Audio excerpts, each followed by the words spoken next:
Imagine being 4 years old, standing in front of the angel of death, Josef Mengele. He offers you a choice. Do you want to go see your mother? It sounds like a dream, right? But for sisters Andra and Tatiana Bucci, saying yes meant certain death. In the horrors of Auschwitz, Mengele was hunting for twins for his sick experiments. The Bucci sisters weren't twins, but they looked enough alike to be targeted. They were thrown into the Kinderblock, a place where children disappeared overnight. But they had a secret weapon, a block supervisor who whispered a life-saving warning. Whatever they offer, whatever they promise, do not move. Stay exactly where you are. When the guards came, shouting for children who wanted to see their mothers, dozens of kids ran forward. They were never seen again. Andra and Tatiana stood frozen.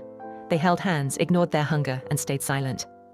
That one moment of terrifying discipline is the only reason they are alive today.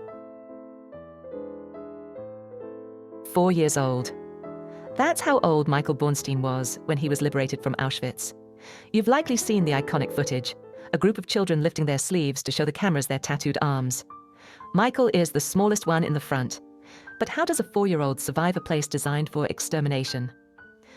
Most children were sent to the gas chambers immediately upon arrival. Michael survived because of a series of impossible miracles and the sheer bravery of his grandmother.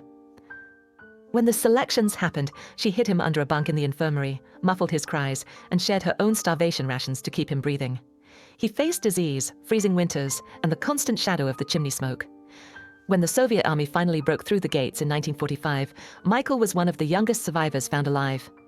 For decades, he stayed silent about his past, until he realized that the world was beginning to forget. He stepped forward to prove that even in the darkest hole in human history, a child's life can prevail against all odds.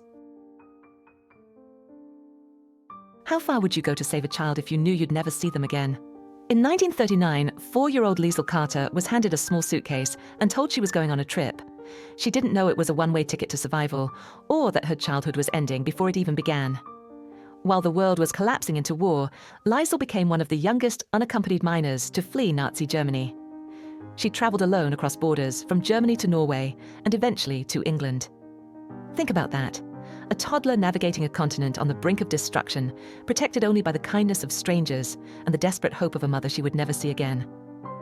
Most children her age were trapped, but Liesel was a ghost in the system, moving through the shadows of Europe just as the Iron Curtain of the Holocaust fell.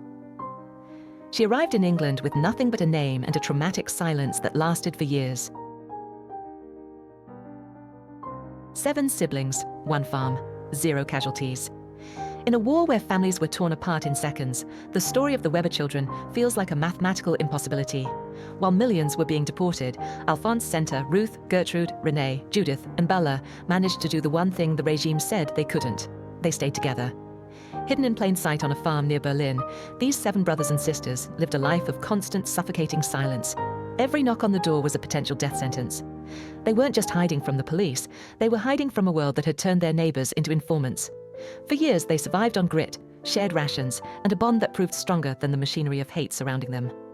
When the dust of 1945 finally settled, a miracle emerged from the shadows. Not 1, not 2, but all 7 Weber siblings walked out of hiding alive. In a conflict that systematically erased entire family trees, the Webers managed to keep theirs standing. Look at this old school photo. It looks normal, right? But for Frank Bright, this picture is a map of a stolen generation. In 1944, at just 15 years old, Frank was deported from Prague to Auschwitz. On the selection ramp, a single flick of a finger sent his mother and father to the gas chambers, while Frank was sent to labor.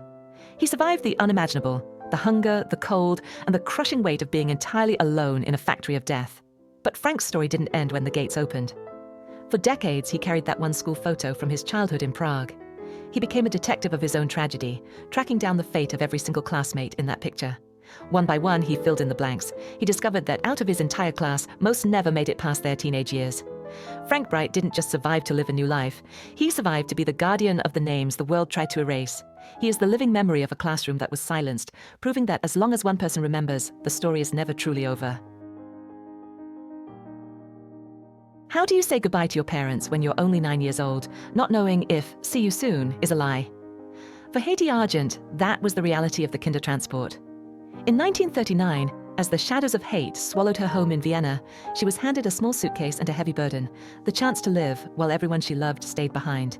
She boarded a train filled with crying children, leaving behind the only world she knew for a country where she didn't speak the language. Imagine the courage it takes to step into the unknown when you're still losing your baby teeth. Hedi survived, but she spent her life grappling with the survivor's guilt of the lucky few. She was saved by a system of mercy, but she paid for it with the loss of her childhood. What if your survival depended on a piece of paper and a stranger's courage? In 1944, as the streets of Budapest became a hunting ground, young Tamás Komoly found himself at the center of one of the boldest rescue missions in history. He wasn't in a camp. He was a boy hiding in the open, trapped in a city under siege. Tamás was saved by the protected houses and the heroic intervention of diplomats like Friedrich Born and Raoul Wallenberg. He lived through the Arrow Cross terror, moving from one hiding spot to another, often just minutes ahead of those who came to deport him. While the city around him crumbled under heavy bombardment and systematic violence, Tamás had to learn the hardest lesson a child can face: how to be invisible when your life depends on it. He survived the brutal winter of the siege, witnessing the liberation of a city that had become a graveyard for so many others. Could you live for nearly 2 years in a space no bigger than a kitchen table? For Simon Winston, a hayloft in Poland wasn't a playground. It was a coffin that kept him alive. While the world outside was consumed by a hunt for people like him, Simon and his family were forced into a terrifying game of hide-and-seek, where the stakes were life or death. Imagine being a young boy, told you cannot cry, cannot cough, and cannot even move during the daylight hours.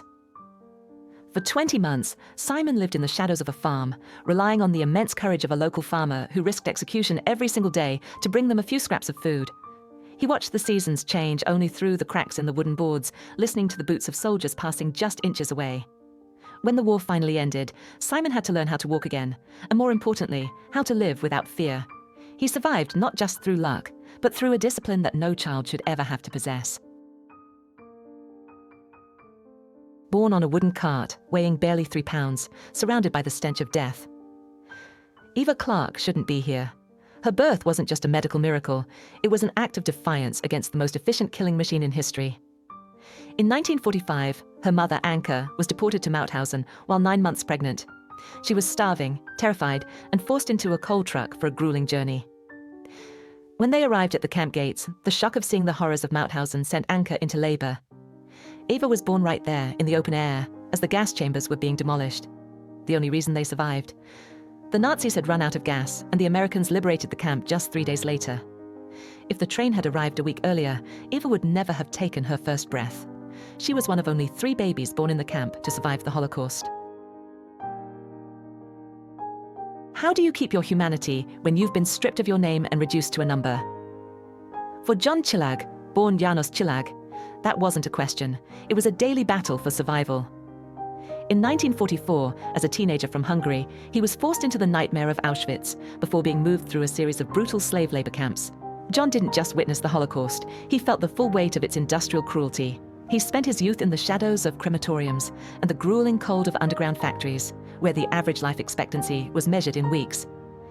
He survived the death marches, driven by nothing but a raw, instinctual will to see the sun rise one more time. When liberation finally came, John was a walking skeleton, but his spirit remained intact. He moved to the UK, rebuilt his life from nothing, and eventually became a tireless educator, sharing his story to ensure that the cinders of history, the meaning of his own surname, never went cold.